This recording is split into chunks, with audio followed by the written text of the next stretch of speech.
So this meeting's been organised jointly with Friends of the Earth Scotland, and we're going to hear from them a bit later. And we're going to do the meeting in two parts. So we're going to first of all hear about Paris and 1.5 degrees report. So Kevin's going to tell us some of his views about that, and we'll have some discussion then around that. And then for the second part, we'll move more towards Scotland's targets. Kevin and his colleagues have written a report for Friends of the Earth, which has been discussed.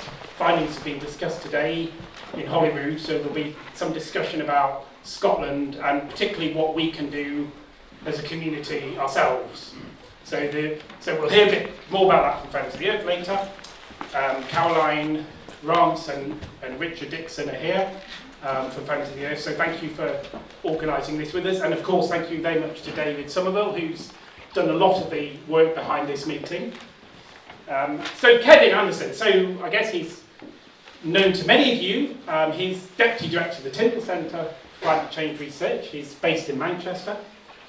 He's well known for his rigorous, his incisive and science-based analysis of carbon budgets and their relationship to climate mitigation policies, as well as his analysis of the response of policymakers and the scientific community to these insights. It makes for a unique and potent brew of climate science, policy, sociology and politics. And Kevin does not shy away from the political implications, nor the implicit political and social assumptions that shape and frame discussion of carbon budgets. So I'm going to now hand over to Kevin, and we'll hear for about 15 minutes, and then I'm going to hand over to David, and David will mediate the discussion part. Okay, thank you. You all hear me okay? Yeah. Yep, good. So I've tried to shoehorn in this bit about 1.5 degrees C into a wider presentation, and I've been told to try and keep it so constructive about what the things that we can do about climate change, but it's also important to remind ourselves of what the challenges to which we have to respond. Nebulous arm waving is what we've done for 28 years on climate change. It's got us nowhere. So I've called this here Climate's Holy Trinity: cogency, tenacity and courage. I have a Twitter account which is only for work. You can say what you think on that if you want to. But I'm going to start off with a quick thought experiment. So just sit there thinking about this. Imagine, and it's going to be very hard to imagine climate change was actually considered a serious existential threat. I know none of us think like that, it's just a sort of ruse.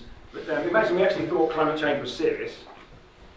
And then imagine we had regulations that forced the top 10% of global emitters to reduce their carbon footprint to the average European level.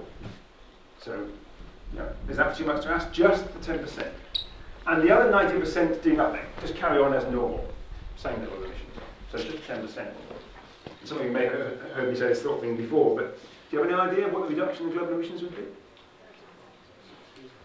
1/3. So only 10% reduced their level to the level of the average European, not the average Ghanaian. And that's a 1/3 cut in global emissions. I mean, you add the Paris agreements together, Paris pledges, and you get no reduction by 2030. Are you talking individuals or companies? No, this is the activities of individuals. So it's the high emitting individuals. It's the activities. It's based on the Chancel and Piketty report from 2015. You can tease it out from their analysis. You have to do the calculation yourself, though.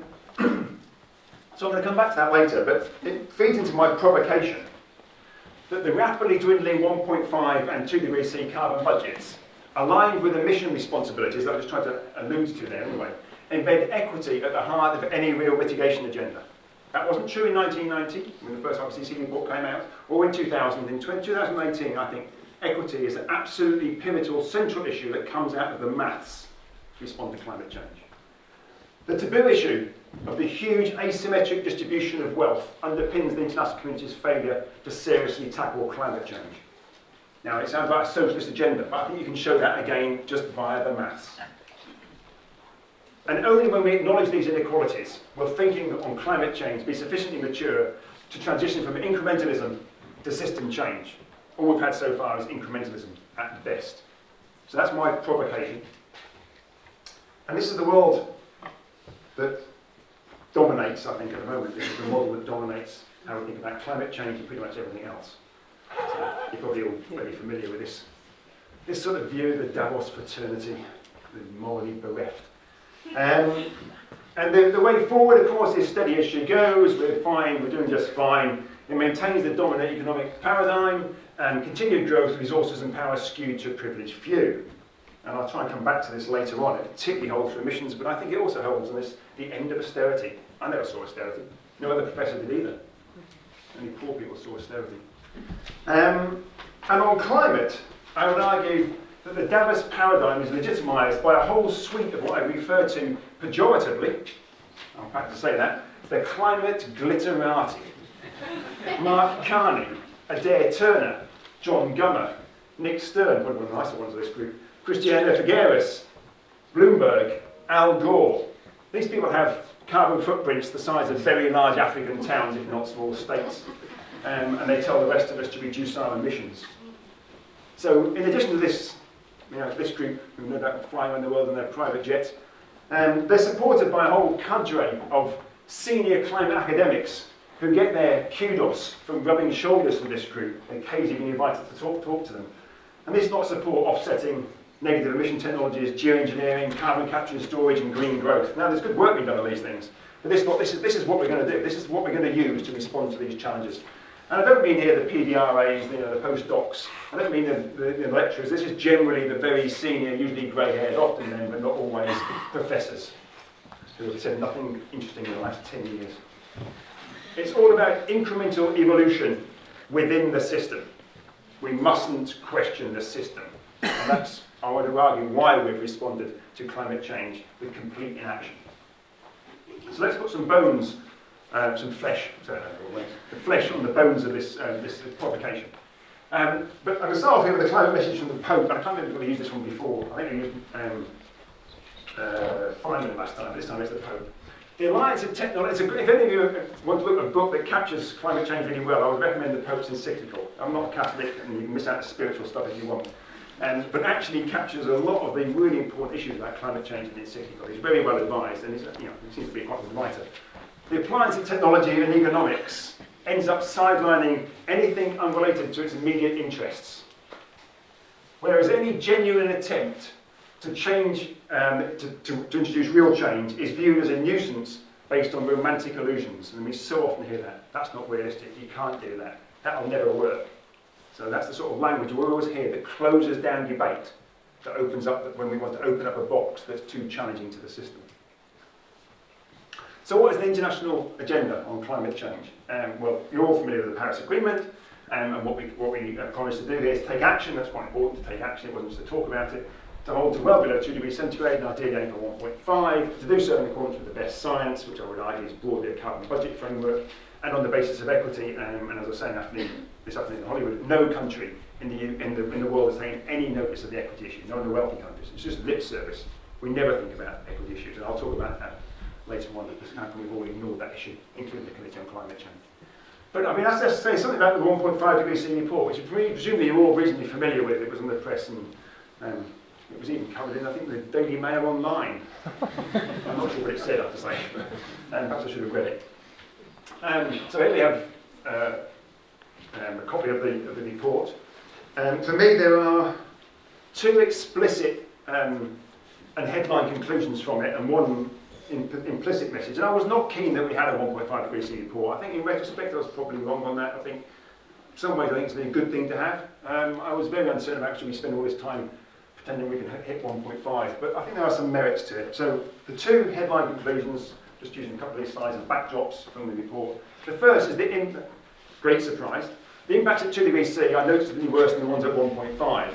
That wasn't a great revelation, I would have thought, but it was interesting to see the work brought together as to what is the difference between 1.5 and 2 degrees centigrade, other than just half a degree.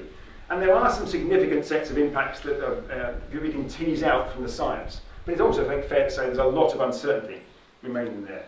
But significantly higher ecosystem impacts across the board, pretty much. So regardless of whichever category you look at, it looks noticeably worse, mostly worse at 2 degrees C.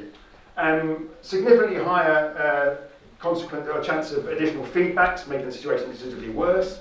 So 1.5, quite often it was suggesting, well, we might just be lucky not have some of the feedbacks. At 2 degrees centigrade, there was a greater feeling that we're greater confidence that we would be getting additional feedback to make the situation worse. And I never know quite how they do this, but around an extra $500 million, in fact I think it said 420 million, I mean, a bit too precise for my liking, but about 500 million people, additional people, seriously impacted by climate change if you go to 2 degrees centigrade rather than 1.5. And that's quite a significant size of the population. That's more than the population of the EU. It's more than the population of the US. So it's a large number of people. The second headline that I think is important is that they made the comment, and they made this comment pretty much about everything anyway, that planetary scale negative emissions are a prerequisite of holding to 1.5. So all the scenarios they considered have some form of negative emissions, whether that's afforestation, which I think is problematic, or maybe even reforestation, which is less problematic, or lots and lots of negative emission technologies. And what's also important there is if you look quickly at the scenarios, you can see they all go on well beyond the end of the century, which I think we have to bear in mind, that almost all the scenarios end up cutting off at 2100. But we're relying on the people in the next century, so some of you might still be alive then with a bit of stem cell research. Your kids, I haven't been here for a while yet, but the kids, your kids will be having to deal with this, sucking our CO2 out of the air. CO2 we put up today, they'll be sucking out in the next century. That's in all the models. Just to remind ourselves of that. But the other sort of implicit headline that I think is really disturbing, and it's not surprising, and you can probably guess where I'm going with this after my opening slides, is that when we look at the Sustainable Development Goals number 8, well, what a surprise. The IPCC claim, and I say the IPCC, what I mean, the IPCC economists claim few trade-offs and strong synergies between hitting 1.5 and economic growth. Well, another wonderful message for us to take home. And you look at that, here's the trade-offs, the synergies, trade-offs, synergies, trade-offs, and every time the synergies are bigger than the trade-offs.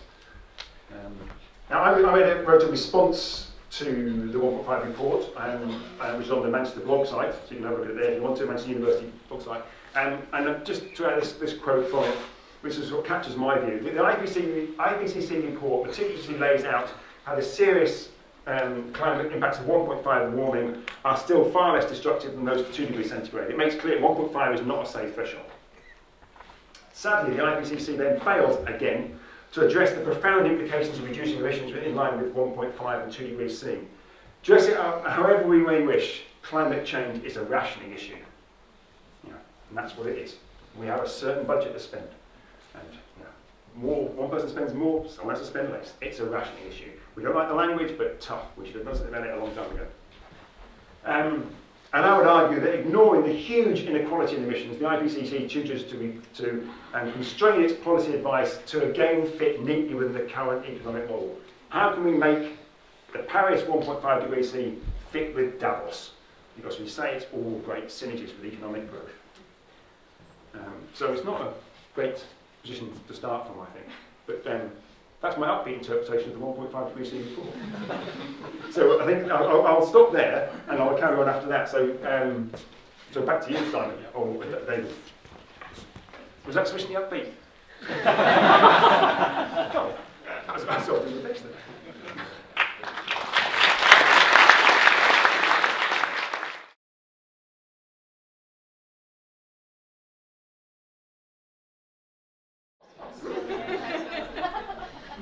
So the context of this visit, the reason that we asked Kevin to come up to Scotland this week, is that there's a new climate change law which is going through the Scottish Parliament at the minute.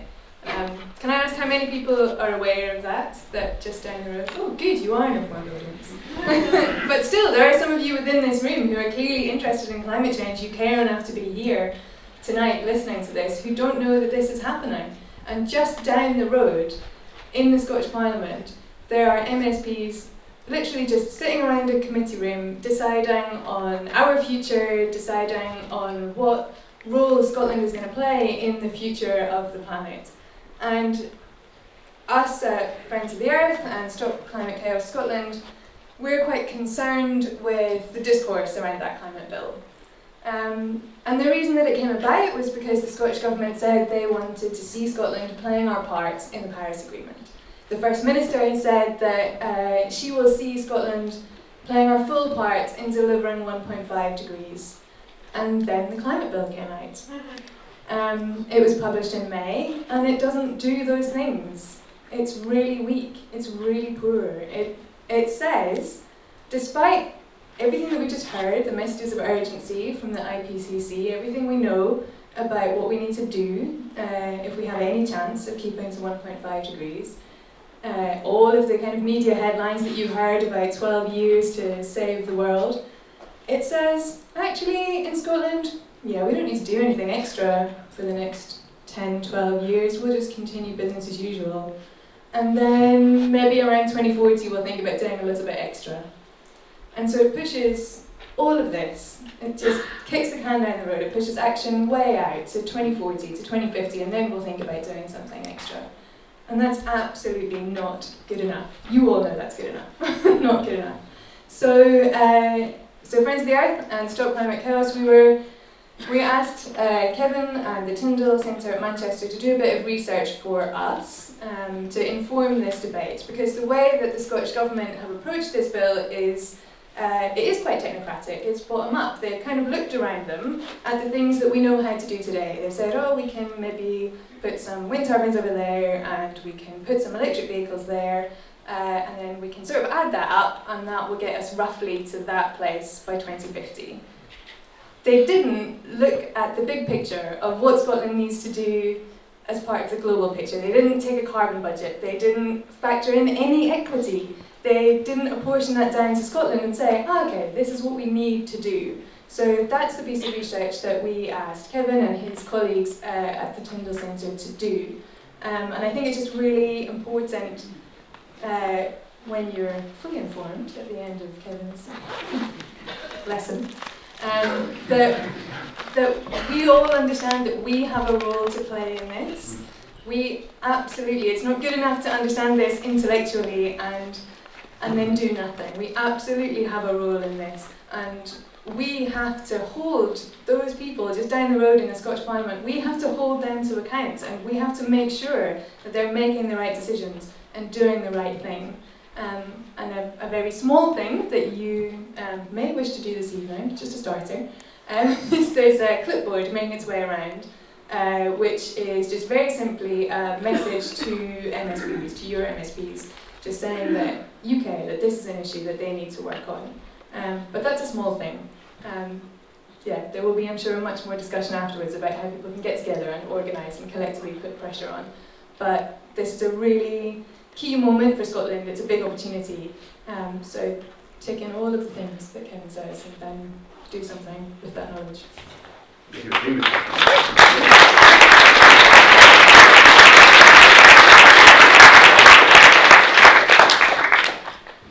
Okay, right. I can't answer all of those.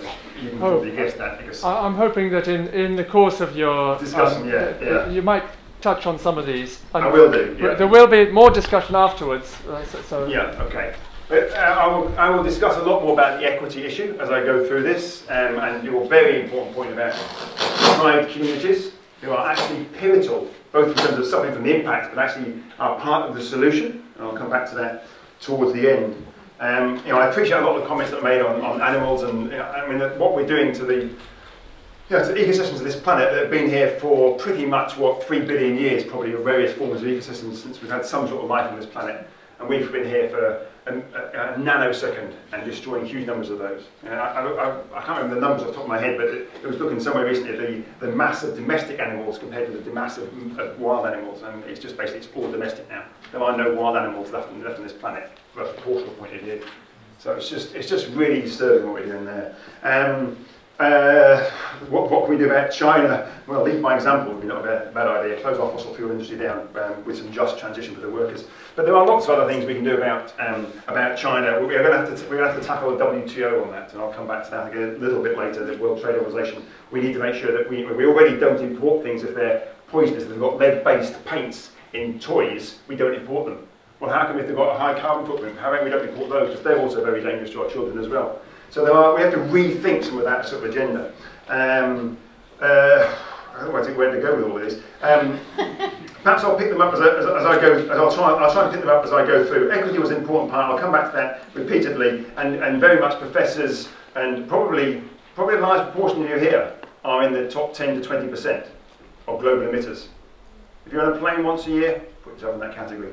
And those of you who aren't at university, you're desperately aspiring to consume as much as possible. That's why you're at university. And unfortunately, that's the measure of progress in our society. We don't have to be like that, but that's the one we have at the moment. It's our job to kick it.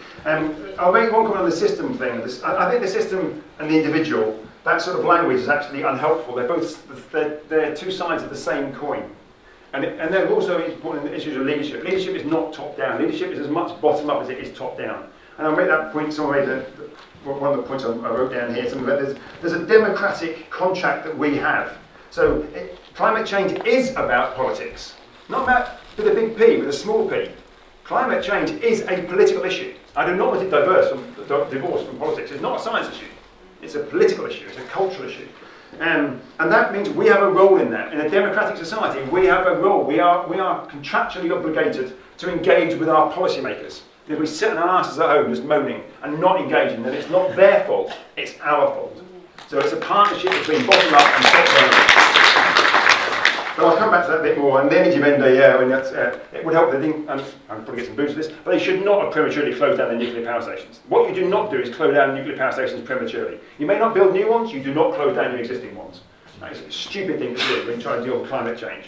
It's about 5 to 15 grams of carbon dioxide per kilowatt hour compared with CCS at about 100 to 200 grams, gas at 450 and coal at about 900. So it's very, very low carbon. Maybe you don't build any more, but you don't close them down and expand the lignite mine next to the Bonn COP last year, which was offset, of course. It was a zero emission COP last year because they offset it, even though they were expanding the lignite mine next door at the time. So, yeah, there are lots of problems with some of these things that are ongoing, but we also have to look for the good lessons in there as well. There's some good things that come out of energy vendor in terms of solar and so forth. Anyway, I'll progress from that, and hopefully I'll touch on these as I go through, and if not, you can grab hold of me later on, gently. So what was our response to the challenge I'm sort of laying out here? Well, I think we have to start with a bit of humility.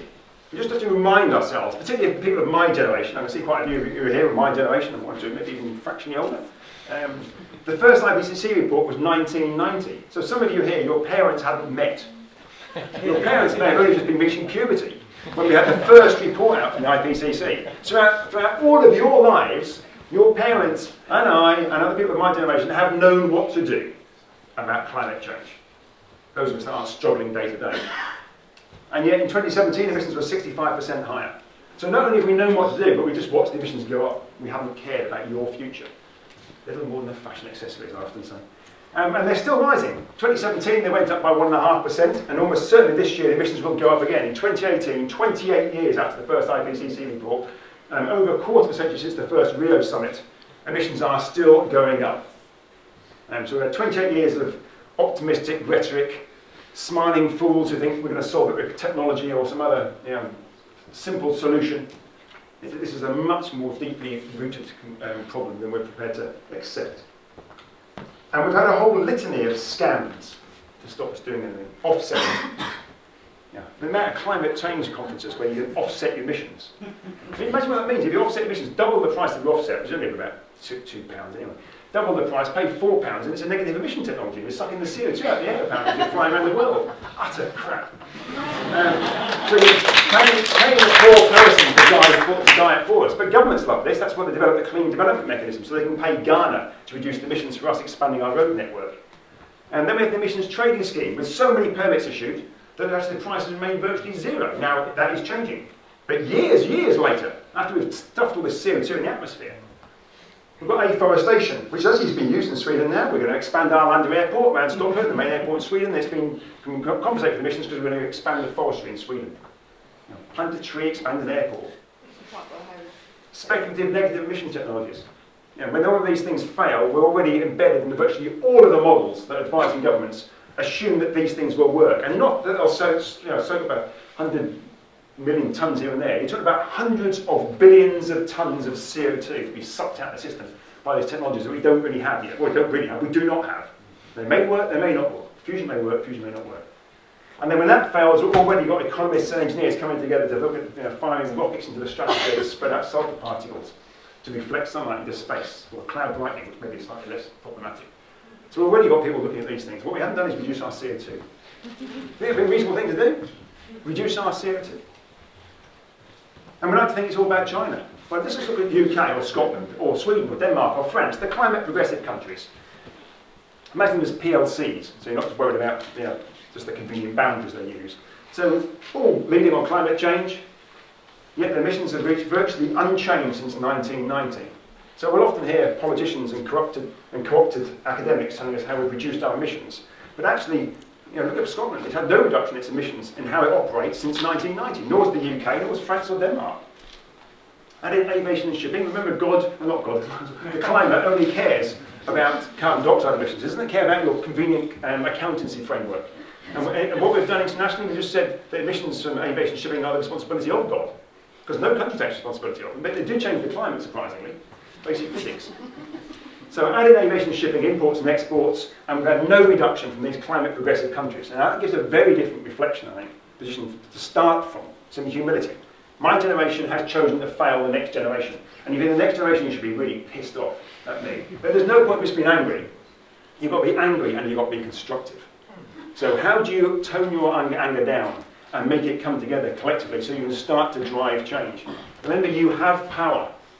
You don't have to wait for power when you get older. You have power now in many, many respects, particularly collectively. Start to exert that power to push my generation who's chosen to fail you to do something differently. Or just take it from us. So what's the IPCC tell us about Paris? And I'll come back through this later on to Mark's very important about this point about the Committee on Climate Change, which we're discussing this afternoon, one of the advisors to the bill, actually. So I'm going to synthesise all of the IPCC in this one sentence, which is probably a little unreasonable. It's all about carbon budgets from a temperature point of view. It's not about long-term targets, and we've known this for years. In fact, the first report on carbon budgets, which we did, I think, with Simon years ago, living the carbon budget was in like 2006, I think, in the Timber Centre. So how big is the carbon budget that we have? The carbon budget is the total amount of CO2 we can dump in the atmosphere for any given temperature. And there's quite a lot of uncertainty around it, but it's a good enough proxy for us to understand what the policy realm should be delivering. So I'll take this stuff out of the synthesis report here and taking the sort of headline numbers from that. To stay well below 2 degrees centigrade, we have something like 750 billion tonnes of CO2 we can dump in the atmosphere. Now, probably to quite a few of that means nothing. It's about as useful as 1.5 or 2 degrees centigrade. Unfortunately, we use this language which is not meanable to most people. But most of you probably got some basic maths and arithmetic, and if not, you've got your phone with your calculator on it. So you've got 42 billion tonnes of what we dumped out into the atmosphere last year in CO2. So a quick calculation will tell you we've got about 18 years of current emissions before we have nothing left for 2 degrees C. Forget 1.5, that's just 2 degrees centigrade. Now, of course, the 750 might be a bit bigger or a bit smaller. There's some uncertainty around that, and if you're sort of, I would argue actually, if you take any precautionary approach, you would go for the slightly smaller version of it. You'd think the climate sensitivity is a bit higher, but some people think the climate sensitivity might be a bit lower, so it could be a bit larger or a bit smaller, but it does not change the policy realm. That's basically the headline number from the IPCC. So let's look at this graphically. So this is one of my this is my uncle lives. He's sat there now watching Alba. Excellent programme, or either that or the country western programme that he watches. So it's a crofter on the Isle of Arran. So these are our emissions historically, and before Paris we were heading in this direction, so like 4 to 6 degrees centigrade of warming, which I think is just worth bearing in mind. Between now and ice age is about 5 degrees. So we're talking about something that would normally occur over thousands or tens of thousands of years occurring in half an hour, basically. So that's where we were heading before, according to the science. Then we have to make sure we don't have too much precision in the science. We have a lot of accuracy and with ranges, but we don't have a lot of precision. So we don't know if it's 4 degrees C or 6 degrees C we're heading, but in that sort of direction is where we were going. Now with the Paris Agreement, we've reduced that significantly to something like 3 or 4 degrees centigrade of warming. But the only reason we've moved, the only real reason I think that we've moved from the upper one to this one, and this ongoing discussion we're having with some colleagues on Twitter about this, particularly Glenn Peters, who I have a lot of time for, and we actually agree on this one, is that actually really that shift is because of the economic crisis. It's not because of judicious climate change policy. Now, it happens to coincide with some improvements in climate change policy, but overall, the shift is almost certainly just because of the banking crisis. So we can thank them for that, but I don't think we can thank them for. And to stay well below 2 degrees centigrade, we have something like 750 billion tonnes. So it could be a bit more, it could be a bit less, depending on your view whether you want to gamble on your children's future or secure your children's future. So that looks like 750 billion tonnes there or thereabouts. That's zero emissions from energy by about 2050. And I won't go into talking a lot about agriculture, but it's a really important part of the picture as well, particularly in Scotland. Probably 25% of the warming, roughly, from the Scottish emissions have come from non-CO2 agricultural type emissions, including significant methane in that. So it's an important sector. We know what to do about it. We know how to reduce the emissions by eating less red meat, moving away from ruminants, animals with two stomachs, to, if you want to eat animals at all, to animals with one stomach, pigs and chickens. That'll give you a sort of 50 to 75% reduction in emissions. If you move to a plant-based diet, that helps even more, and certain plant-based diets are better than others. So there are lots of things we can do about food, and obviously the wastage cycle, that's important as well. But the most important thing is actually to shift from animals with two stomachs to not animals with two stomachs. That's the biggest, where the biggest jump can be made. And as an uncle who farmed black-faced sheep for 50 years, and my uncle did, he doesn't like me saying this, but really, his sheep were part of the problem. but we all eat them, or at least we did. But that picture there is, so it's very energy, and that Paris actually has this really important element about equity. The Paris Agreement does, the Copenhagen Accord did, the Kyoto Protocol talks repeatedly about the equity implications, and that's basically saying that the wealthy nations will take longer to make the reductions, sorry, the poor nations will take longer to make the reductions than the wealthy parts of the world. And most of us accept that's a reasonably fair thing to do, but if you look at the CCC, for instance, the CCC do not embed any equity in their analysis. In fact, they would go the other way around, and it's highly inequitable what the CCC have done. I'll come back to that a little bit later. So the CCC is not independent in that sense. It takes quite a political view about the UK should take a very colonial view and take a larger chunk of the pie. So we had, what I'm laying out here, I think is far removed from this sort of enthusiastic cheering at Paris. Much goes in favour of having the Paris Agreement. And why is it we've done this? How is it we can be so enthusiastic about how we're achieving our targets, our goals, our commitments on climate change? And I think it's because the policymakers have received, and I would say have wanted to receive, a very different story. So, and it's being dominated by a group of what I refer to as integrated assessment modelers. They're mostly economists, but they're advised also by engineers and some scientists. They take a relatively simple climate model, they embed a broadly generally equilibrium neoclassical growth model in the middle of it all, and then they bolt in some other stuff about transitions theory and so forth in various algorithms. So it's all a big equation thing. You wind the wheel and that pops as cost optimal, or sometimes they call it cost effective option. So it's a big model of the world with social costs of carbon and all those things embedded in them in mathematical forms. And these have or imply massive carbon budgets, much bigger than comes out of science, and therefore much less mitigation. And when you look at the median level of the median scenarios for the 66% and better submissions for 2 degrees C submitted to the IPCC, you get out something like 1,600 billion tonnes of CO2. Remember before I said it's about 750 from now. That's from 2017, I think. Yeah, so it looks like that. So what you have here is what you get out of science, if you like, working group 1. That's more like working group 3, which I personally think should not be in the IPCC. I don't think we should have mitigation in the IPCC. I think working group 3 should have ever been there, because it's so much more political than obviously the science is. Science is as near as possible neutral. Scientists never, science is more neutral, scientists never are, but the science gets near to that. The working group 3 doesn't get anywhere near it. It's highly politicized. So for a likely chance of 2 degrees centigrade, we've got two options here. We've got the science telling us we've got 800 billion tonnes in 2017, or about 750 billion tonnes in 2018. And remember, this year we've used it, so we're now getting very near to only over 700 billion tonnes in 2019. And we've got the modelers telling us, no, don't worry, you've got 1,600 billion tonnes. So, and which one are you going to choose for your policymaker? Which one are you going to choose as you're an academic flying to another essential conference around the world? So we all love this. It allows us to go to Bali on holiday and the worst of it. So, having mentioned this along with Dr. Strangelove and Merchants of Doubt are the two best climate change films I've ever come across, head and shoulders above anything else. This is a wonderful example of how simplistic men look at technology and it's how we've embedded climate change. So I'd really recommend that. And the Merchants of Doubt is a wonderful film. And Naomi Reskies and Eric Conway. Excellent. The book is really good as well. And we've done that by pulling rabbits from the hats. This sounds really flippant, but it's not meant to be. This is actually what we are doing. We are no different to the soothsayers advising Caesar about which day to go to war. So we've got these people who are conjuring up, and that's the appropriate term. I'm not saying I'm not opposed to negative emission technologies, doing research on them. To assume they work is a moral hazard and is incredibly dangerous. So we have conjured them up, because you can't buy them. They're not on the shelves at the supermarket. They're in the minds of a few academics. They've embedded a few computer models in via various algorithms, and people are starting to think about how you might be able to deliver it. But these are not things that are there. And these are going to suck. And remember, these are in all of the models. It's not as if these are, there's virtually no model for a good chance of 2 degrees C that doesn't include these and or, almost always both of them, massive levels of afforestation. There's hundreds of billions of tons of CO2 out in the atmosphere. But notice again, beyond the end of the century. So that's what we're relying on. I think that's really disturbing. It goes on. We're relying on this because we can't be asked to act over here. So Paris, some academics and policymakers, rather than focus on urgent and deep mitigation today, because that's massively challenging politically and economically, you'd have to question Davos if you can't do that, and we'd rather rely on non-existent technologies in the future.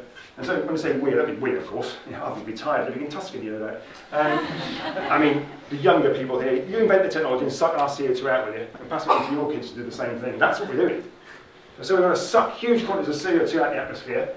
You look at most of the scenarios, it assumes ongoing use of fossil fuels. That's convenient for the Treasury, isn't it? And they absorb the taxes from it. And virtually no change in society, so the wealthy can remain there. So it's all, what's not like to like about that? It's a wonderful future, isn't it? Except for because there's no resemblance to any physics.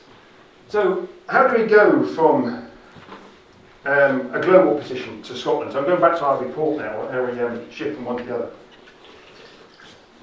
So to limit to a 2 degrees C rise, we have a carbon pie, some simple stuff, or Manchester tart, if you come from Manchester. That's a type of cake, because so we've got Manchester tart, and it could be a bit bigger, and it could be a bit smaller, depending on how you look at the science, what your climate sensitivity is, and so forth. But it doesn't change the policy message. And we have to split this carbon pie amongst all of the world's countries. And that obviously is a bit of a challenge. You can everyone say, well, I want a bigger piece than everyone else. There are some interesting things in philosophy, whereby what you would do, you'd get the EU would negotiate for Ghana, Nigeria would negotiate for the United States, China would negotiate for the EU or something like that. And then actually, if you look in philosophy, it tells you quite a lot that actually what everyone tries to do is to make sure it's as fair as possible. If you get China negotiating for China, the UK negotiating for the UK, or the EU for the EU, and the Americans, everyone tries to fiddle it so they get the biggest piece. So there are some really good examples in philosophy about how to do this sort of thing, but we don't take notes of that because we don't want to care about climate change. So what is a fair slice? The question we asked in the report, what's a fair slice for the OECD? And I'm not going into the details of this, but basically what we've assumed here are massive changes to the poor parts of the world, in non-OECD countries, much more challenging than is covered in any of the literature. So it's not as if we've let the poor parts of the world down. I haven't put the plots up, I can tell them about it if you want to ask me. And we've then said, of the carbon budget for the globe, 2 degrees centigrade, take off what we've assumed for the non-OECD, what's left for the OECD. And again, that could be a bit bigger or a bit smaller. And then we looked at the OECD and said, what's the proportion for Scotland, for the UK? And we've done that on the basis of things like population, GDP, and grandfathering, in other words, historical emissions. And we've used it not just the 1 year before, but we've taken like 5 or 6 years and then sort of averaged them out in case there's any anomalies. So the usual sort of stuff in science. And then we've asked, how much do the Scots get of that? And then we've done the same sort of thing there with population, GDP, and grandfathering again. So you do that as well. And we've done the same thing in Sweden. We've done it for the lands in Sweden. We've just done it recently for the EU because we were asked to provide some information for the EU who's thinking about producing budgets. And they're the numbers for Scotland, including aviation shipping, but excluding imports and exports. So that probably means nothing to most of you unless you're sort of spreadsheet geeks who love carbon. But to give a bit of a different feeling, that's 5 to 9 years of carbon emissions.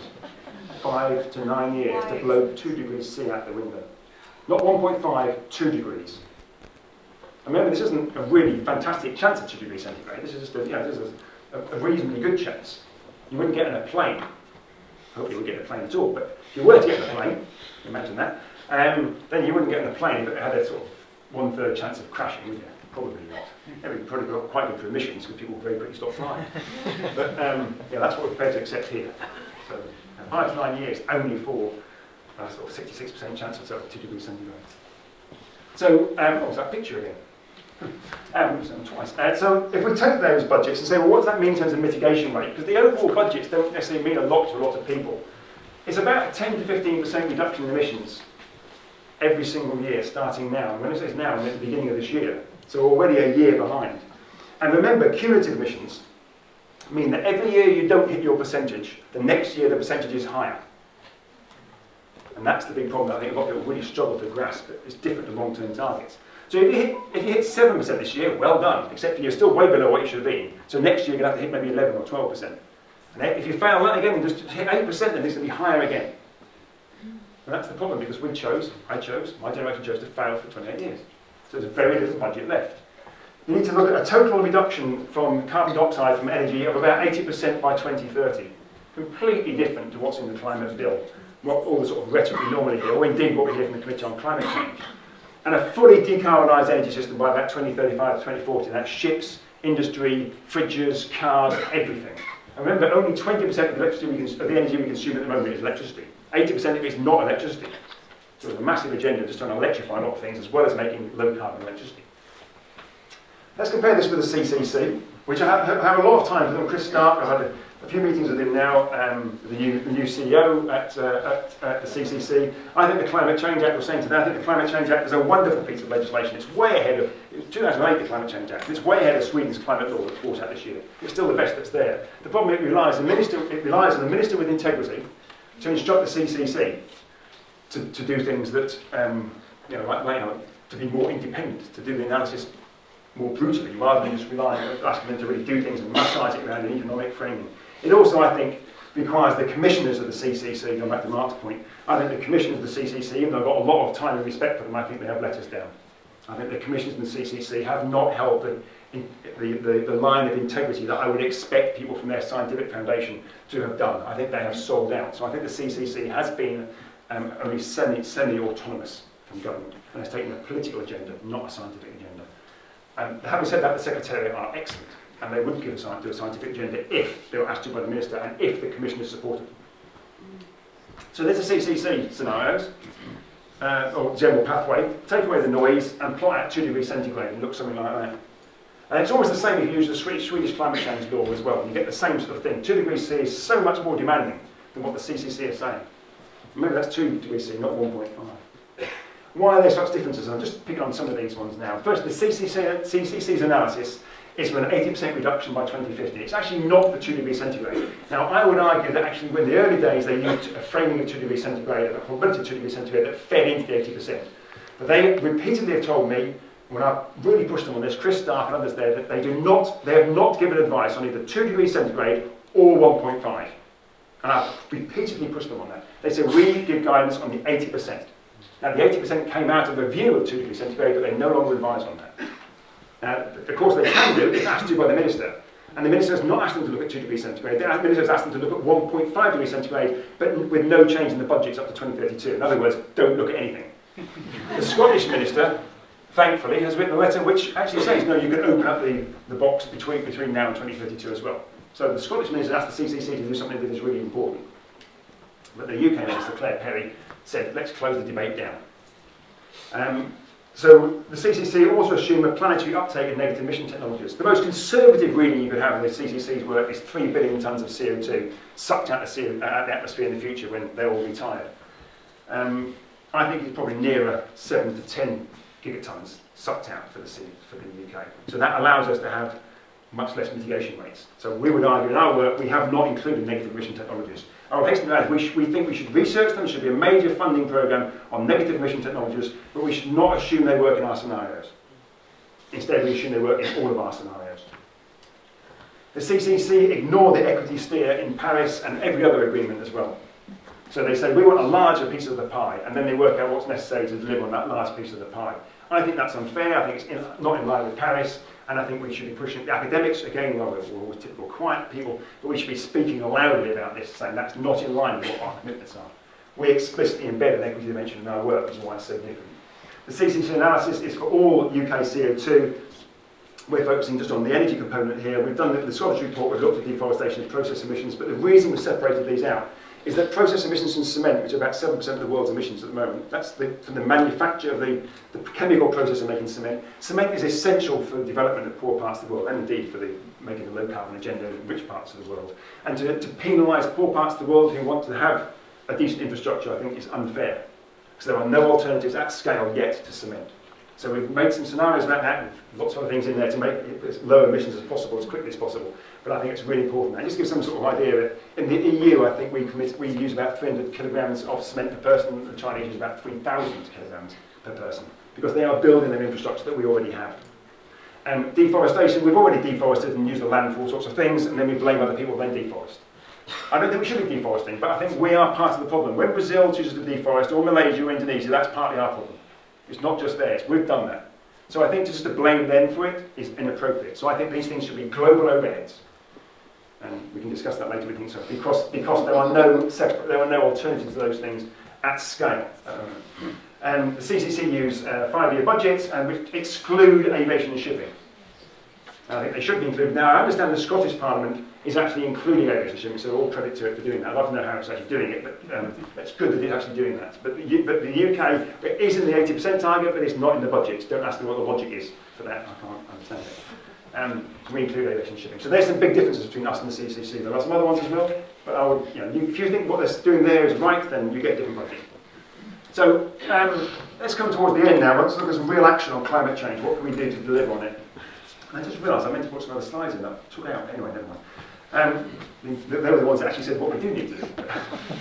So CO2, as I said before, right from the sort of early experiment, is hugely skewed, and you're probably familiar with this plot. It sort of comes out of the Chancellor and Piketty work. This is where the emissions are from our activities. And I think this is really important. This is at a global level, but I'm pretty sure that this works in Scotland as well. It probably works in this audience here. Someone did some work in Sweden recently looking at professors. Professors had 5 times the carbon footprint of their postdocs and 15 times of their PhDs. 15 times. But I'm sure they're worth it. So what I'm trying to say is that the emissions are massively skewed. And if you live in Bearsden rather than John Chapel, then your emissions will be much higher in Bearsden than some poor person bringing up a tenement block in John Chapel. So they'll be the same in Scotland.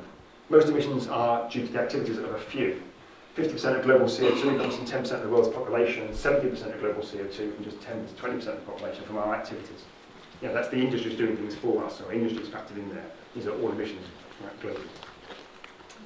I would argue, given that, and what I'm saying there, that there is no way out of this. If we're serious about the 2°C framing, and as someone said before, we like to blow right the way through it, I think that's true, but if that's the case, we need to be honest.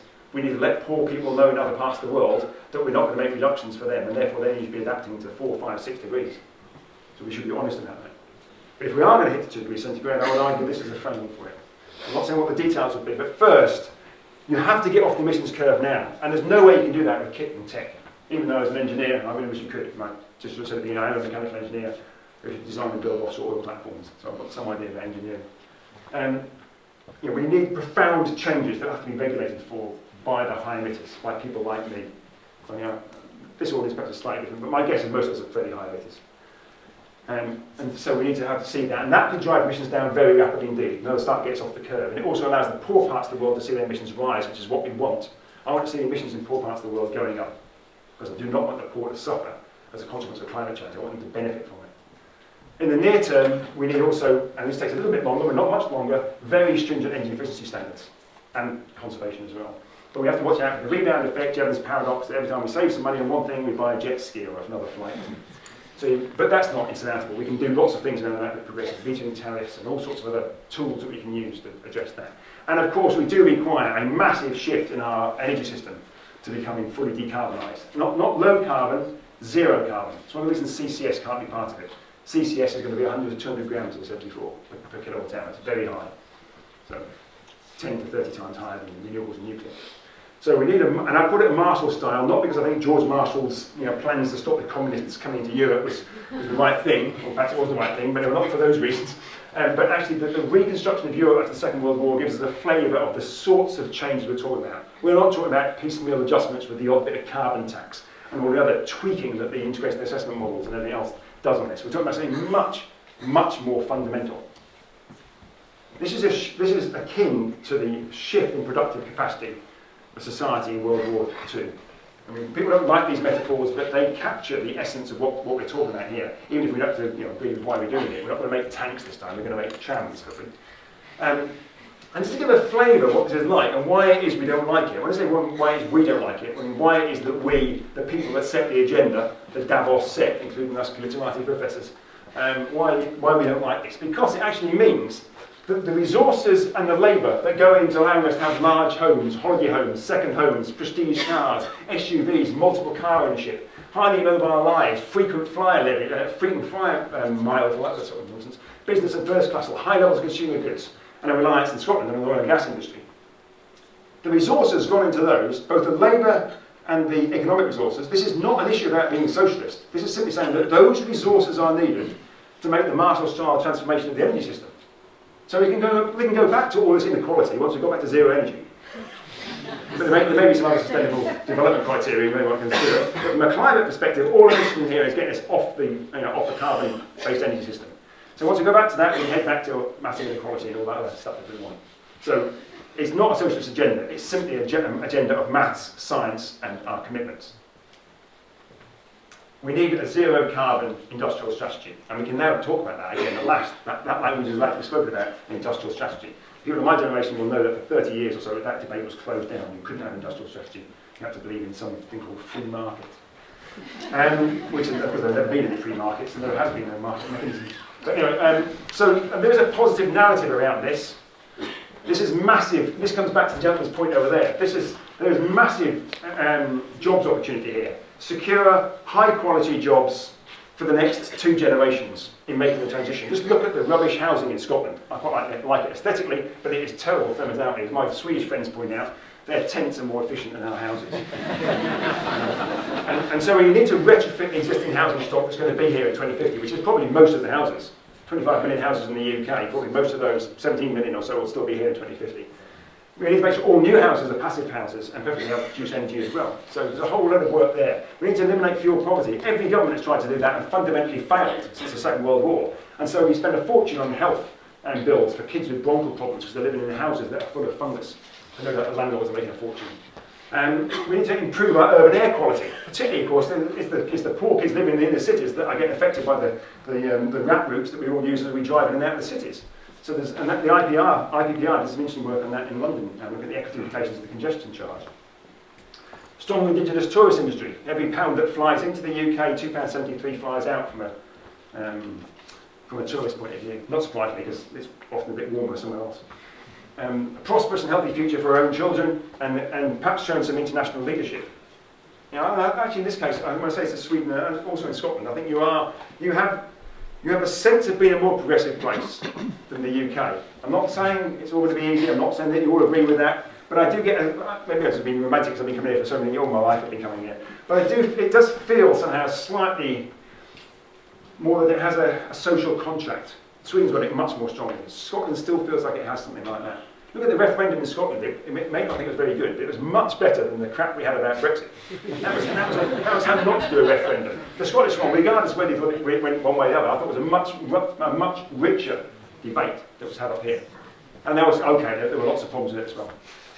So, are there any deep system changes around the corner? What I'm suggesting here is system change. And someone said, should we talk about system change? There's no choice. We either change the system rapidly to reduce our emissions, and that's massive system change, or we don't bother, and then system change hits us, called climate change.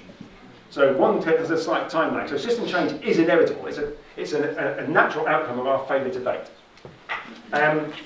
When I went to Bonn last year to the COP, I was really depressed when I came back. It was the worst.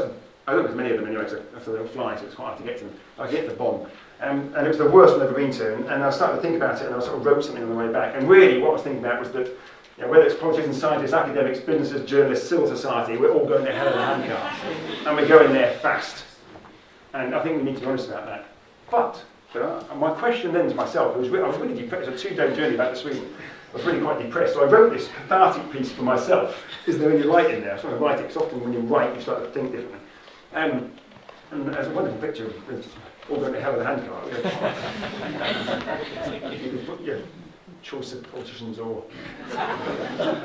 Is that Elon Musk? So I wrote something which was actually just for myself, but actually something called The Conversation, which some of you might know, picks up sort of academic blog type pieces. It got picked up in there, and it got reduced a bit in length, and all of my nice flowery words got taken out. Anyway. So hope from chaos, could political upheaval lead to a new green epoch? Which sounds a bit desperate, but actually I think there's something in it, so bear with me for a second. 2008, 10 years ago, I would argue there's been a massive set of huge systemic upheaval since 2008.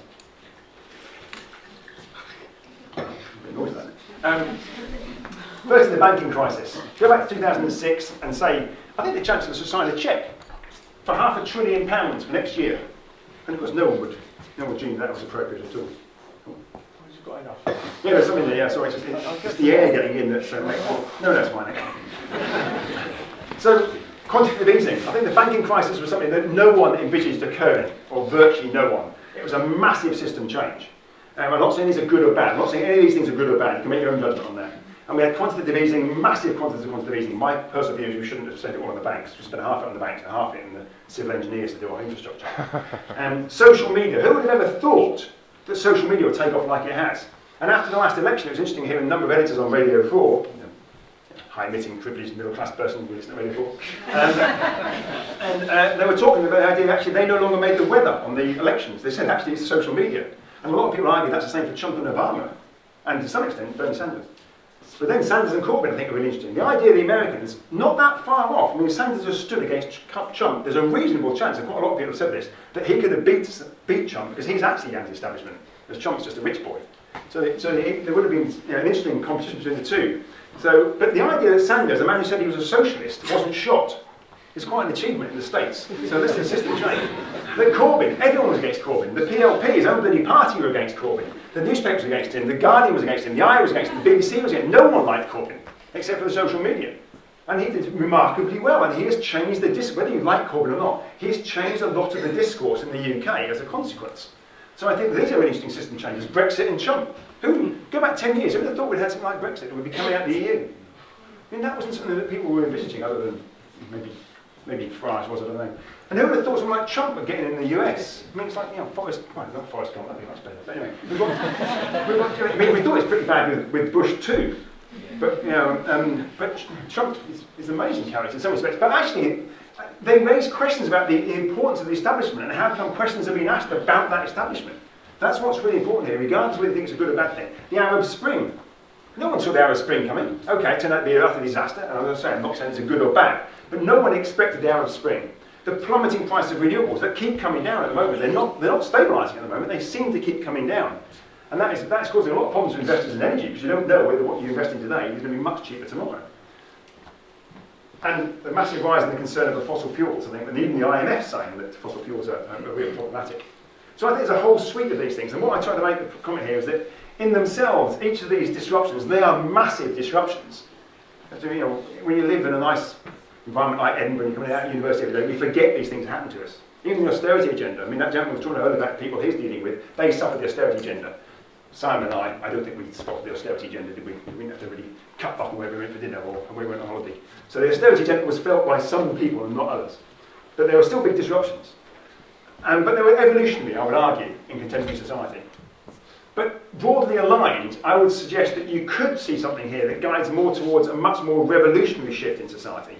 And perhaps even a progressive and epoch-changing confluence of circumstances. There's some waffly language there, but anyway. But I'm not saying that's going to happen. And I think if you left them just sort of chaotically or randomly, there would just be chaos. It would be a disaster. But if we start trying to align these to make an argument, a progressive narrative, whether you're left or right, a progressive narrative, what a good future looks like. I think, which we failed completely in Brexit to do that, one way or another. I mean, we didn't provide, none of the discussions about a good future. It was all about fear on both sides. So revolutionary shift. And I would also say that most political and economic pontificators, but just by naysayers and established elites, and that includes professors, grey-haired professors, remain incapable of seeing beyond their familiar 20th century horizon. I hear repeatedly people talking about what we can do to solve the energy crisis in the 20th century. I'm not in the 20th century, and nor are they. In fact, quite a few of the ones at my university are still in the 19th century. But the 21st century is already proving how the future is a different country, and could yet be shaped by alternative interpretations of prosperity and sustainability and equity. And that comes back to us. You're a massive, powerful force here.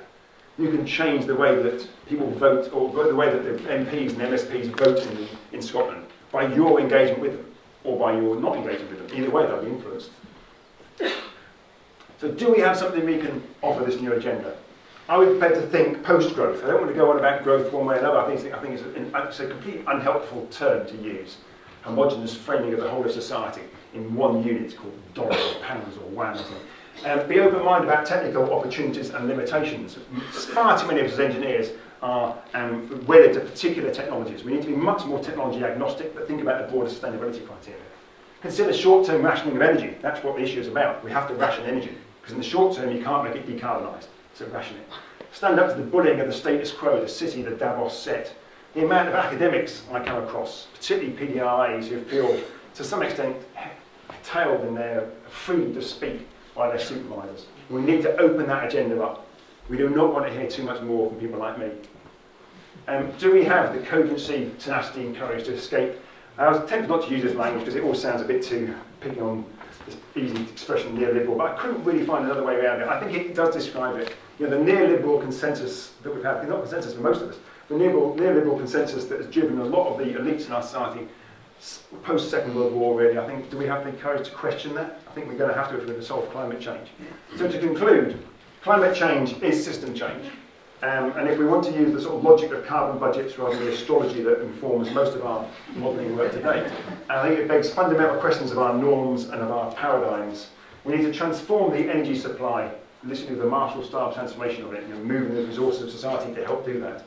We need massive penetration of most efficient energy use technologies.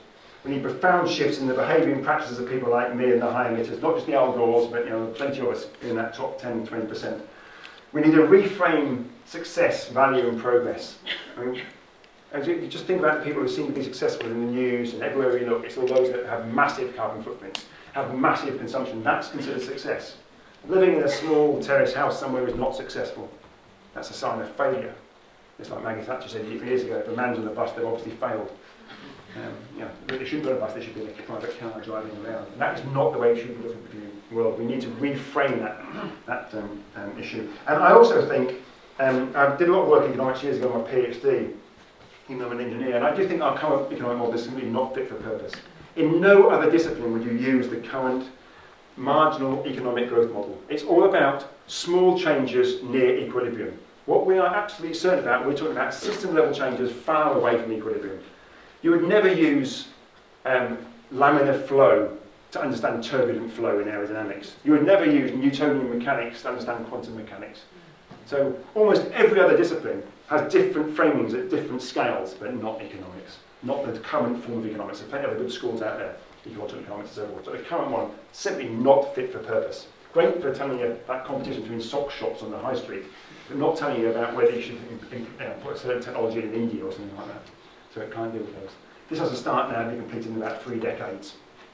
Our choice is between a short-term real politic or a sustainable long-term real climate. So it's between short-term economics or 13.5 billion years of physics. And my money goes in the latter. But we've a long way to go. Do we really care about these people when we think it's reasonable to have private yachts? Do we really care about our own children when we think it's reasonable to invest billions into space travel, which, as I always humorously try and point out, I'm actually not completely against, because as long as the tickets are one way. There's Bill Gates, Elon Musk, you can see them there, heading off with their carbon footprints to Pluto. I'm happy to fund their tickets if there's only one way. Do we really care about future generations where we think it's reasonable to put, in my case, 85 kilograms of flesh and 3,000 kilograms of car to drive 10 kilometres to pick up 6 kilograms of groceries? Is that a reasonable thing to do? Yeah. Of course it's not. Do we really care about migrants entering our land in Europe who are coming from Syria, where they did have 12 years of drought that did not cause the climate change issue, did not cause the war in Syria, but certainly exacerbated these things? When we think, this is almost somewhere past in Cheshire, when we go out cycling, there's plenty of bedrooms there that could be diverted for places coming from elsewhere in the world. So there are plenty of things that we should be doing. Do we care about other species? We're going to wipe out pretty much all the corals anyway, they're pretty much gone, sadly.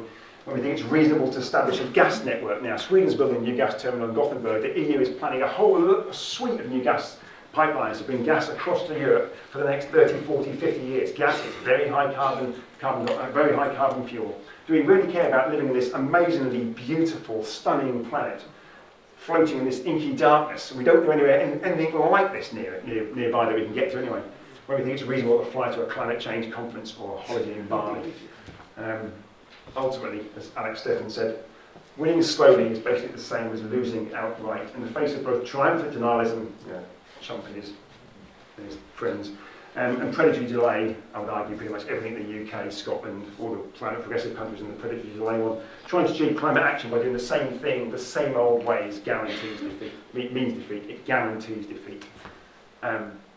Scottish climate bill, there's some suggestions think about, perhaps you can, I'm not saying you have to agree with them, but there's some things we could think about pushing our MSPs to reform the bill to make sure it is fit for purpose in the 21st century. So on that note, thank you for listening.